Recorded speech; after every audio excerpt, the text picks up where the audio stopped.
The U.S. population seems pretty evenly divided over whether the human species is biologically related to other animals or whether we were specially created as part of a flurry of miracles. Even our collective politicians, seemingly all of them, are wrapped up in this controversy, yet it's hard to find even one of them who knows what it's about. Why is it that there is such concern in so many grade schools, K through 12, about teaching evolution, yet there is still a complete consensus among scientists all over America and the rest of the world that evolution is the backbone of modern biology and a demonstrable reality historically as well? Most people don't understand science, what it is, how it works, what hypotheses and theories are, or even the purpose behind it. Sadly, even those on your school faculty or state board of education often need an education themselves before they can be trusted to govern how or what our kids will be taught. And that's why I thought I would speak up and do what I can to help. To adequately understand evolution, you not only have to understand how to be scientific, which is the real trick for most people, but you also have to know something about cellular biology, genetics and anatomy, geology, particularly paleontology, as well as environmental systems, tectonics, atomic chemistry, and especially taxonomy, which most people don't know squat about at all.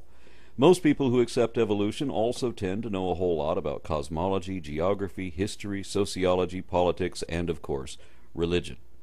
But to believe in creationism, you don't have to know anything about anything, and it's better if you don't. Because creationism relies on ignorance. It is not honest research. It is a scam, a con job, exploiting the common folk and preying on their deepest beliefs and fears. Creationist apologetics depends on misrepresented data and misquoted authorities, out of date and out of context, and uses distorted definitions, if it uses definitions at all. There are basically two types of creationists. The professional or political creationists, these are the activists who lead the movement and who will regularly, deliberately lie to promote their propaganda, and the second type, which are the innocently deceived followers, commonly known as sheep. I know lots of intellectual Christians, but I can't get any of them to actually watch the televangelists because they either already know how phony they are or they don't want to find out. But that only allows a radical fringe to claim support from the masses they now also claim to represent. So there's nothing to stop them. Professional creationists are making money hand over fist with faith-healing scams, or bilking little old ladies out of prayer donations, or selling books and videos at their circus-like seminars where they have undeserved respect as powerful leaders. All of them feign knowledge they can't really possess, and some of them claim degrees they've never actually earned. You are a scientist, correct? Oh, that's right. I have a PhD in truthology from Christian Tech. Were it not for this con, they'd have to go back to selling used cars, wonder drugs, and multi-level marketing schemes. They will never change their mind, no matter what it costs anyone else. So it is obviously the sheep whom I'm attempting to reach with this speech, so that they might not be sheep anymore, and will stop feeding fuel into the manipulative movement. Because it is one thing to believe in something which might be true, like God in general, or Christianity specifically, even though neither can be substantiated or tested in any objective way. But it's a whole other matter to willfully deceive others into believing things which are definitely not true, like creationism, especially when we can also prove that those doing this know their assorted arguments are bogus, and know they're lying to our children, and that they hope to continue doing so under the guise of education. Creationism extorts support through peer pressure, prejudice, and paranoid propaganda, and sells itself with short, simplistic slogans which appeal to those who don't want to think too much or are afraid to question their own beliefs. Worst of all, it actually forbids critical inquiry and promotes anti-intellectualism, and is based on at least a dozen foundational falsehoods. First and foremost among them is the idea that accepting evolution requires the rejection of theism, if not all other religious or spiritual beliefs as well. For decades, those behind the creationism movement have tried very hard to portray the illusion that one cannot accept evolution and still believe in God. They know better, but they still want you to believe that evolution is atheist, and that it is either evolution without God or God creating without evolution. That's been their central claim since the creationism movement began, but this supposed controversy never was about whether or not there is a God. Most people believe there is a God, and they believe he is in control of all the seemingly random events of our lives.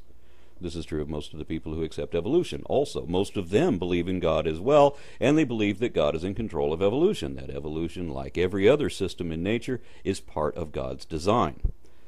Of the couple hundred different and often violently conflicting denominations of Christianity, the largest of them by far is Catholicism, followed by Orthodoxy. Both of these have stated support of evolution and denounced creationism. Pope Benedict recently described evolution as an enriching reality and described creationist contests against it as absurd. Both of the popes before him advised Christians around the world to consider evolution to be more than a hypothesis, and not to fear acceptance of that as being any challenge to their faith in Christ. The early proponents of evolutionary science were all initially Christian, including Darwin, and many of the leading proponents of modern evolutionary science are still Christian today. For example, microbiologist Dr. Ken Miller, who testified against intelligent design creationism in Kitzmiller versus Dover, is a Catholic. Another outspoken proponent of evolution, Dr. Robert T. Bacher, who has PhDs from both Harvard and Yale, is not only one of the leading and most recognizable paleontologists in the world today, but he also happens to be a Bible-believing Pentecostal preacher, though he interprets Genesis differently than literalists would.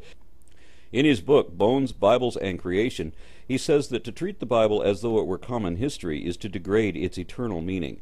One of the earliest geneticists, Theodosius Dobzhansky, was an Orthodox Christian who many times professed his belief that life was created by God, but that nothing in biology made sense except in light of evolution. All these men agree that even if there really is a God, and even if that God is the Christian God, and even if that God created the universe and everything in it, which they all believe, evolution would still be at least mostly true, and creationism would still be completely wrong. Of all the developed nations throughout Christendom, only the United States has a significant number of creationists, and they're the minority even here. Every other predominantly Christian country tends to regard creationism as an incredulous, if not insane, radical fringe movement which is an almost exclusively American phenomenon and not taken seriously anywhere else. Poll after poll continues to reveal that around the world, most evolutionists are Christian, and most Christians are evolutionists. So evolution is not synonymous with atheism, and creationism isn't synonymous with Christianity either. Most creationists aren't even Christians. There are millions more Muslim and Hindu creationists than Christian ones. Regardless which religion they claim, creationism can be collectively defined as the fraction of religious believers who reject science. Not just the conclusions of science, but its methods as well, and I mean all of them. From uniformitarianism and methodological naturalism to the peer review process and the requirement that all positive claims be based on testable evidence. These people rely instead on blind faith in the assumed authority of their favorite fables. In all cases, creationism is an obstinate and dogmatic superstitious belief which holds that members of most seemingly related taxonomic groups did not evolve naturally, but were created magically. That plants and animals were literally poofed out of nothing, fully formed in their current state, unrelated to anything else, despite all indications to the contrary.